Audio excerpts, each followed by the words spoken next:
Good morning, everyone. My name is Josephine Chang Pallotto, and I am so excited and so grateful to be here today to share my story. I was born and raised in Yorba Linda, California, to my amazing parents who immigrated from Taiwan 38 years ago.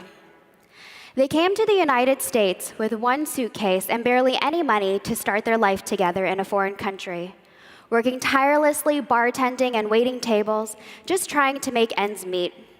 They did the best they could with what they had. Watching my parents work so hard to provide for my brother and me instilled a strong work ethic in me at an early age. Growing up, I was so fortunate to have parents who supported me in every way, allowing me to focus on my passions and helping me to cultivate my future. My mother always made sure that I was doing something, whether it was studying, practicing the piano, or volunteering out in the community. She made sure I was always busy. I ended up graduating UCLA with a degree in psychobiology and received my DDS from NYU. Throughout dental school, I made the most of my experience, not only to get the best clinical education, but to make a positive impact on the student body and the surrounding community. I served on the Student Council Executive Board, was a peer mentor to incoming dental students, became a teaching assistant in the lab, was part of a specialty clinic that served survivors of torture, and went on an outreach to Grenada. Everything was so awesome because I was in control.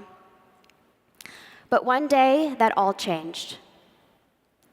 When my mother was diagnosed with stage 4 nasopharyngeal carcinoma, my world came crashing down. I had no control over what was happening, and I was truly at a loss.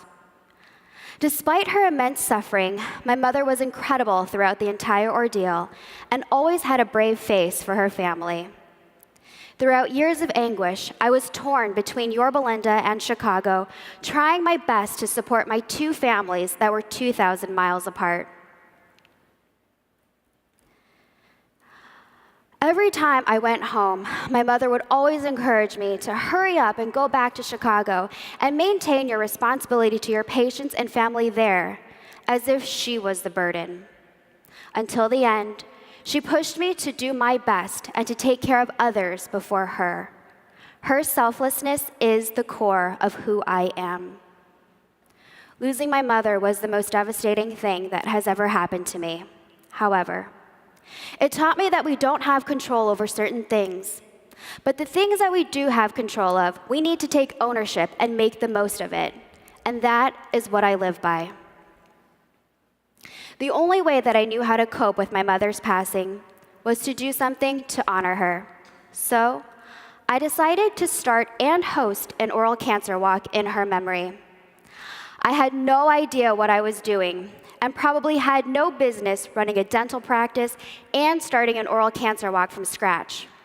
But I knew I just had to do something.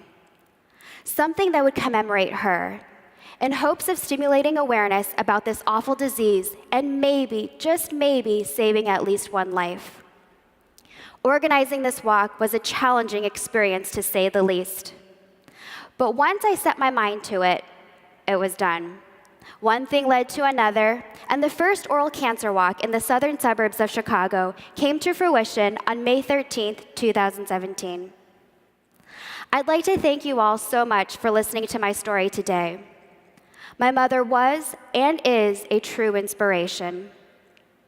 No matter what hardships came her way, even when facing with the very cancer that would take her life, she faced the challenge of each day with a selfless attitude and brave heart.